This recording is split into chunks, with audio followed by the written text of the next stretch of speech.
দেখ তো কালো মস্তান আমাকে কেমন লাগছে। বস আপনাকে নায়িকার মতো লাগছে।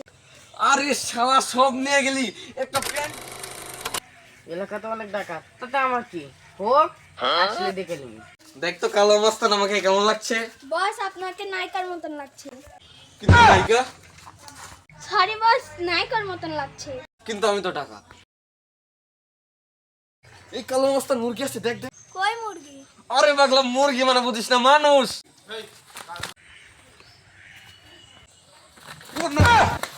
এই তোরা কে? কেন আমরা ডাকাত? ডাকাত চেহারা তো হকারের মতন লাগছে। এই ডাকাতকে সম্বন্ধে কথা বলবি না দেব না। দিবি না মানে? না দেব না, কি করবি? এই কি করবি? মস্তান তুমি আমাকে ছেড়ে যাস না। তোর কাছে তো কিছুই নেই, কিন্তু কি নেওয়া যায় তোর কাছে? কিছু না। আরে শালা সব নিয়ে গেলি, একটা প্যান্টও ধুতে পারলি, কাদের সাথে পাঙ্গা নিয়ে নিলাম রে।